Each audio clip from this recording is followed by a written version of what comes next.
یہ اسی طرف اشارہ کیا ہے، یعنی یہاں مقام جو ہے تعریف اصطلاحی کا مقام ہے، نہ کہ تعریف فردی جو معنی لغوی کے اعتبار سے ہوتی ہے، اور نہ وہ جس پر اس لفظ کا اطلاق کیا جاتا ہے جیسا کہ لام عہدی خارجی کی صورت میں، اور نہ ہی بیان طرد یعنی بیان کثرت، بیان کثیر، یہاں تک کہ لام استغراق کے لیے ہو، اور تعریف جو ہے یہاں نہیں ہے مگر طبیعت من حیث الطبیعت کی وجہ سے، یعنی یہاں تعریف جو ہے وہ طبعی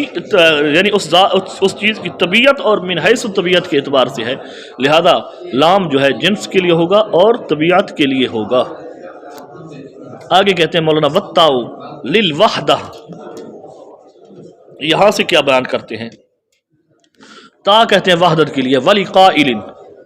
ولقائل سے اعتراض کا جواب دیتے ہیں، کیونکہ اعتراض کوئی کر سکتا ہے کہ مولانا جب کلمہ کو اس کے لغوی معنی سے اس کے اصطلاحی معنی کی طرف منتقل کیا گیا، نقل کیا گیا، تو یہ اصطلاحی معنی اس پورے کلمے کے مجموعے کا ہے، علیحدہ علیحدہ حرف کا نہیں، پھر تو پورے کلمے کے مجموعے کا بن جائے گا، علیحدہ علیحدہ حرف کا نہیں ہوگا، اور اگر تا اس کے اندر وحدت کے اعتبار کیا جائے تو یہ درست نہیں ہے، کیونکہ کلمہ پورے کے اعتبار کیا گیا ہے پیچھے، اور تا اس کے اندر وحدت کی ذکر کی جا رہی ہے، کیونکہ تعریف جو ہے پورے مجموعے کی ہو وہ علیحدہ علیحدہ حرف کی تعریف نہیں ہو سکتی، جس طرح کہ مثال کے طور پر زیدن بولتی ہے، اب یہ تو نہیں ہے کہ زا کی علیحدہ تعریف ہو، یا کی علیحدہ تعریف ہو، دال کی علیحدہ تعریف ہو، پورے زید کی مجموعے کی تعریف کی جاتی ہے، اور بالخصوص اس کے نزدیک کہ جس نے لفظت ان سے لفظ کی طرف عدول کیا ہو، کیونکہ اس کے نزدیک کلمہ میں وحدت کا اعتبار نہیں ہے۔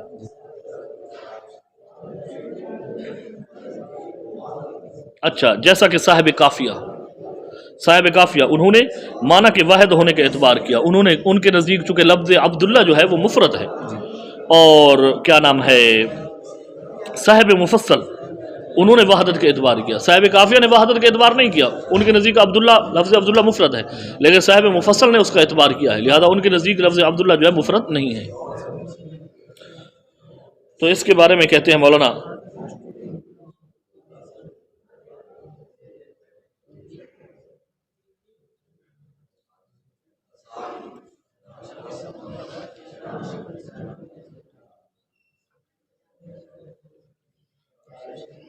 یہاں ذکر کرتے ہیں مولانا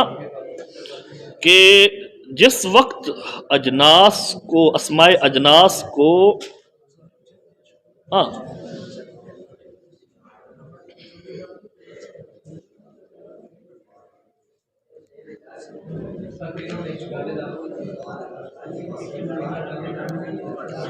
اسماء اجناس کی دو قسمیں ہیں، اسماء اجناس کی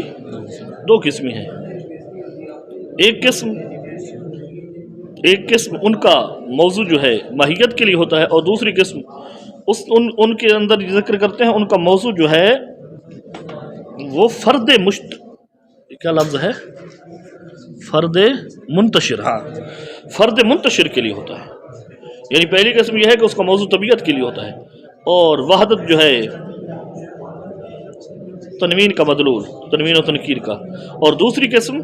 اس کا موضوع جو ہے فرد منتشر کے لیے ہوتا ہے اور تجرید کے لیے ہوتا ہے، اور یہاں کہتے ہیں وہ معنی مراد ہے، یعنی یہاں جو ہے اس کا موضوع جو ہے فرد منتشر کے لیے ہے، اور جس وقت اس کا موضوع فرد منتشر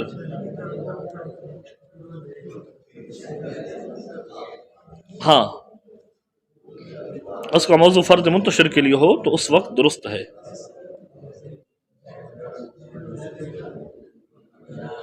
اچھا، آگے کہتے ہیں مولانا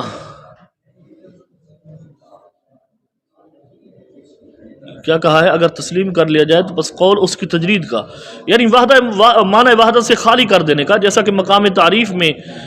خالی کر دیا جاتا ہے اسماء اجناس کو وحدت سے، کہ اس کے فرد منتشر پر ہونے کی تقدیر میں،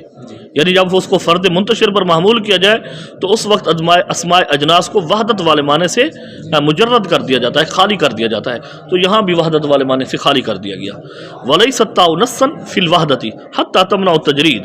یہاں سے کیا بیان کرتے ہیں، وَلَيْسَ التَّاءُ اشارہ ہے اس رد کی طرف جو فاضل ہندی پر ہوتا ہے، اس حیثیت سے کہ وہ کہتے ہیں تا کے اندر معنی وحدت سے تجرید کرنا منع ہے، یعنی ہم تسلیم نہیں کرتے، یعنی تا کو کیا نام ہے وحدت کے والے معنی سے خالی کرنے کو وہ تسلیم نہیں کرتے۔ انہوں نے کہا تا وحدت میں نص ہے، جیسا کہ اس میں عدد اپنے مدلول کے اندر نص ہوتا ہے، اس سے زائد یا کم پر اطلاق نہیں ہوتا۔ یہ نہیں ہے کہ 3 کا اطلاق آپ 4 پر کر لو یا 4 کا اطلاق 5 پر کر لو، ایسا نہیں ہوتا کہ اس کو اپنے اس میں عدد کو اپنے معنی سے اپنے مدلول سے الگ کر دیا جائے۔ اسی طرح اس تا کی وحدت کے اندر بھی نص ہے، لہذا اس سے جدا نہیں ہو سکتی۔ حاصل بیان کر رہے ہیں مولانا، تا ہم نہیں مانتے کہ تا کے اندر جو ہے تا وحدت والے معنی میں نص ہے، کیونکہ اگر تا وحدت والے معنی میں نص ہوتی تو تثنیہ میں ذکر کرنا، جمع میں تثنیہ میں ذکر کرنا درست نہ ہوتا، یعنی کلمتین کہنا درست نہ ہوتا، جبکہ کلمتین کہنا درست ہے، تو لہذا معلوم ہوا تا جو ہے وحدت کے اندر نص نہیں ہے۔ یہ عبارت ذکر کی ہے نا، وَلَيْسَ التَّاءُ نَصًّا فِي الْوَحْدَةِ حَتَّى تَمْنَعُ التَّجْرِيدَ بدلیل کلمتین و تمرتین، یعنی تا جو ہے وحدت میں نص نہیں ہے یہاں تک کہ تجرید ممتنع ہو جائے گی کلمتین اور تمرتین کی دلیل سے، یعنی تثنیہ آ رہا ہے تو پھر تا کو ہم اس کو وحدت والے معنی میں کہیں کہ نص ہے، یہ درست نہیں ہے۔ اچھا مولانا ولا منافات، یہ بعد میں پڑھیں گے کیونکہ ٹائم بھی ہو گئی ہے، وہ بھی انتظار ہی بیٹھے 5 منٹ رہے گا 10 منٹ، کل مولانا شروع کرو، میں تو کیا 5 منٹ پہلے کٹ گیا سی پورے